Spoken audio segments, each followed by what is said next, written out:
আবারও জয়ের নায়ক সেই সাব্বির রহমান। টপ ইন টি-20তে হোবার্ট হ্যারিকেনকে হারিয়ে চমক দেখালো বাংলাদেশ এসপি। বিস্তারিত জানতে সম্পূর্ণ ভিডিওটি দেখুন। দর্শক, দীর্ঘদিন জাতীয় দলের বাইরে থাকা এক ক্রিকেটার, যাকে নিয়েছিল হাজারো সমালোচনা, হঠাৎ করেই ডারউইনের মাঠে ফিরে আনলেন নিজের সেরা রূপ।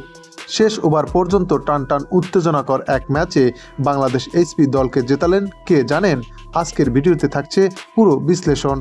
অস্ট্রেলিয়ার ডারউইনে চলছে টপ এন্ড টি-20 সিরিজ, আর এই সিরিজেই বাংলাদেশ হাই পারফরমেন্স দল খেলছে দুর্দান্ত ক্রিকেট। নেপালের বিপক্ষে বড় জয়ের পর এবার হোবার্ট হ্যারিকেন্স একাডেমির বিপক্ষে ম্যাচটি গড়ালো একেবারে শেষ ওভার পর্যন্ত। আর এই রোমাঞ্চকর জয়ের নায়ক অভিজ্ঞ ব্যাটার সাব্বির রহমান।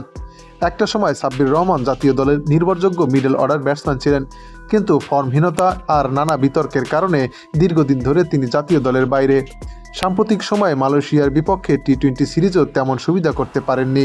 প্রথম ম্যাচে 14 এবং দ্বিতীয় ম্যাচে মাত্র 12 রান করেছিলেন তিনি। ফলে টপ অ্যান্ড টি-20তে তার জায়গা পাওয়া নিয়ে প্রশ্ন উঠেছিল, কিন্তু অস্ট্রেলিয়ার কন্ডিশনে গিয়ে যেন পুরনো সাব্বিরকে ফিরে পাওয়া গেল। হোবার্ট হ্যারিকেন্স একাডেমির বিপক্ষে ম্যাচে তিনি খেললেন একটি দায়িত্বশীল 50 ইনিংস। প্রতিবেদনে বলা হয়েছে, সাব্বিরের বাংলাদেশ প্রতিনিধিত্ব করা কোনো দলের হয়ে সবশেষ কবে এমন গুরুত্বপূর্ণ ইনিংস খেলেছিল তা মনে করতে রীতিমতো পরিসংখ্যান ঘাঁটতে হবে। অর্থাৎ এই ইনিংসটি তার কেরিয়ারের জন্য কতটা তাৎপর্যপূর্ণ সেটাই বোঝা যাচ্ছে। আর তাই তো সাব্বিরের এমন পারফরমেন্স নিঃসন্দেহে নির্বাচকদের নজর কাড়বে। জাতীয় দলের মিডল অর্ডার এবং ফিনিশারের জায়গায় নিয়ে যে আলোচনা চলছে, সেখানে নিজের দাবি জোরালো করার একটা বড় সুযোগ পেলেন তিনি এই ইনিংসের মাধ্যমে।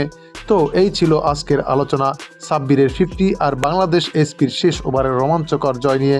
আপনি কি মনে হয়, সাব্বির কি এবার জাতীয় দলে ফেরার দাবি জোরালো করতে পারবেন? কমেন্টে জানান আপনার মতামত। ধন্যবাদ সবাইকে।